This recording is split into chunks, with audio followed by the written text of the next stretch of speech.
sa edukasyon, pagpapahusay o pagpapahina ng pagkatuto. Isang mapagpalang umaga sa mga narito, mga gurong gabay at punong gurong dakila dito. At sa aming kapwa mag-aaral, matugod ko kayong binabati sa umaga kay ganda. Ngayong Agosto'y buwan ng wikang minamahal, pamana ng ating lahi, kayamanang walang kapantay. Kaya ikaw nung baitang ay taos pusong naghahandog ng isang banat tasa sa puso at isip tunay na dakila. Ang paksang aming bibigyang tinig at kamuluhan ay usapin umiikot sa kasalukuyang lipunan. AI sa edukasyon, pagpapahusay o pagpapahina ng pagkatuto. Isang tanong na sa marami patuloy na gumagagawal at gumugulo. Narito ang dalawang makatang haharap sa hamon. Taglay ang talas ng isip at tibay ng kanilang layo. Sa panig ng AI ay katuwang sa pagkatuto tagumpay. Salubungin natin si Ginoong Francis Ray Painting ng buong Silatinay. Magandang araw! Sa panig naman na puno ng pagbabalat pagtutol. Isang makatang matindig ang paninindigan. Si Ginoong Matthew Villaferte, ating bigyang parangal. Ako na yan!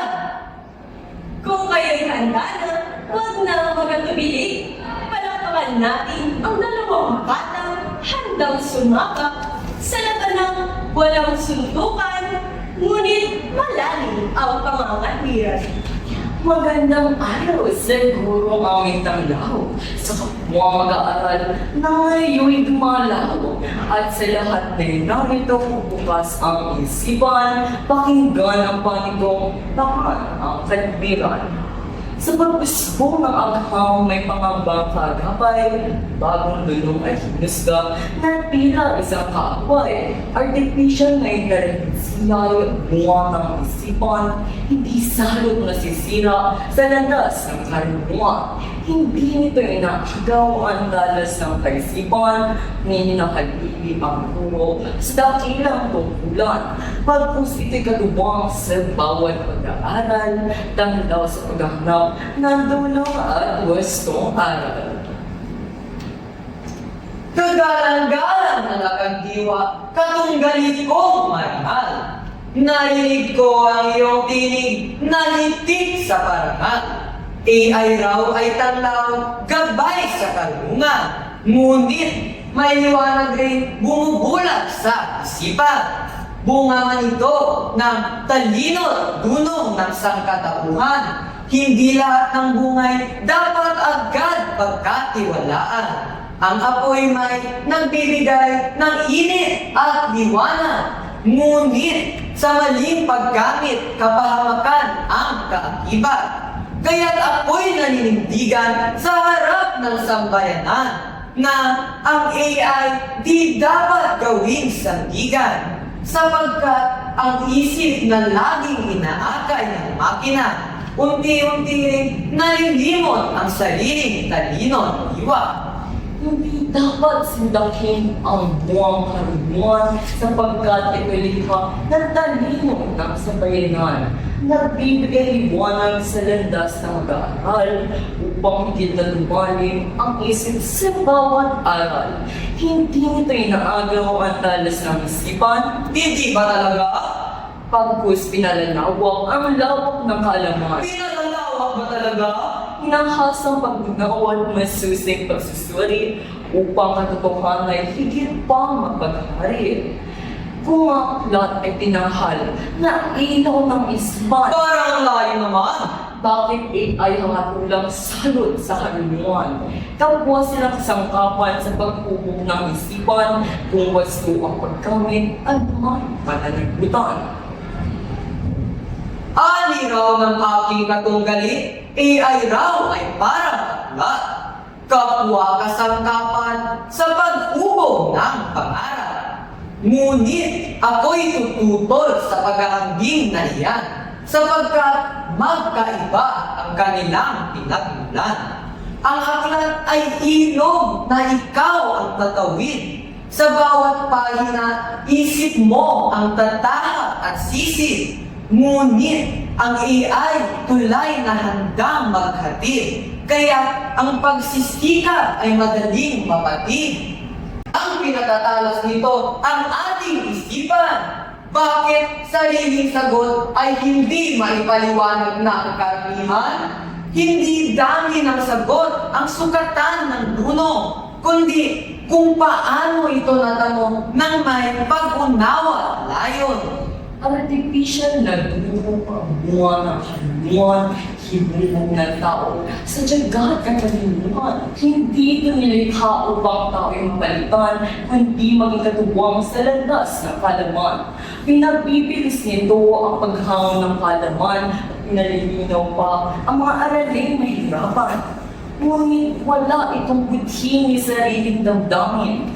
Tao pa rin niyatol sa bawat gawain. Aba, syempre tao talaga. Kung gusto ang paggamit ang susi sa tagumpay, bakit teknolohiya ang agad nating sinisisi? Hindi ba ang AI maasahan isang kapan sa paghubog ng isip na may pananagutan? Ani paliya, nasa tao raw ang wastong paggamit. Hindi teknolohiya ang dapat agad sisihin. Ako'y sumasang-ayon, datapwat ito ang katwiran. Kung may panganib, hindi ba dapat ito'y pang-ingatan? Ang isip ay punlang na dapat sariling sumibol. Hindi halamang umaasa sa ulang pusang bumuhos. Kapag AI ang laging unang hinihingian ng lunas, ang talino'y humihina at ang pagkamalikhain pumupupas. Hindi namin itinatakwil ang bagong teknolohiya, ngunit hindi din dapat ito gawing hari ng ating sariling diwa. Sapagkat ang tunay na edukasyon ay hindi sa bilis na susukat, ngunit sa isip na marunong magsuri na walang kaiba.